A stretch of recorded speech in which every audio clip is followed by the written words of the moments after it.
শুনেন, একটু আগে একজনের কমেন্ট দেখলাম ডুবুরি বাদে বাকি গানগুলোতে আবেগ অনুভূতি নেই।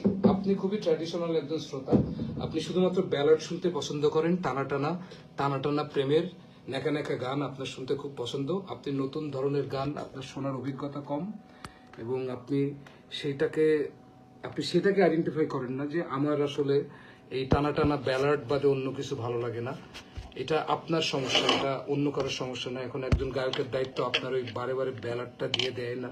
প্রথাগত বাংলাদেশি স্টাইল হিট হওয়ার জন্য টানা টানা প্রেমের টানা টানা গান টেনে টেনে গাবে অনেক আবেগ অনুভূতি। আপনি অন্ধমতের ভিতর আবেগ খুঁজে পাননি না।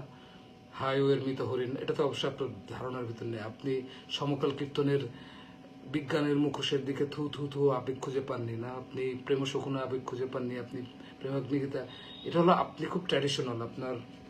আপনি অ্যাজ এ লিসেনার, আমি খুব ভালো লিসেনার, ভালো গায়ক না, একেবারেই ভালো গায়ক না, একেবারেই ভালো গায়ক না, একেবারেই ভালো গায়ক না, কিন্তু খুব ভালো মিউজিক লিসেনার ছোটবেলা থেকে, অনেক ছোটবেলা থেকে। আপনার গানের শোনার ধারা খুব একই রকম, আপনি একই রকম চান। আপনি চান আর একটা এপিটাফ হোক। আপনি আসলে ওই যে অন্তদেয়াল ভালো লাগছিল আপনার, ওখান থেকে আপনার ডুবুরি ভালো লাগছে, সেটা আমি জানি। সো আপনার এই টানা টানা শোনার এটার দায়িত্ব পুরোটা আমি তো নিতে পারবো না। আবেগ অনুভূতি আছে কিনা সেটা আমি জানি, কারণ গাওয়ার সময় আমি জানি কোনটাতে কি আবেগ ছিল। আপনি রাজহাঁসের আবেগ পাননি, আপনি আগুনের পঙ্খিরা যে একা একা আপনি আবেগ খুঁজে পাননি। এটা হলো আপনার সমস্যা। আপনি লিসেনার হিসাবে খুবই একঘেয়ে, মনোটোনাস, কিছুটা বিরক্তিকর। আপনি চান ওই একই ধরনের টানা টানা গান, ঠান্ডা ঠান্ডা গান। গান মানে ঠান্ডা গান না ভাই, পৃথিবীতে অজস্র ধরনের অনুভূতি আছে।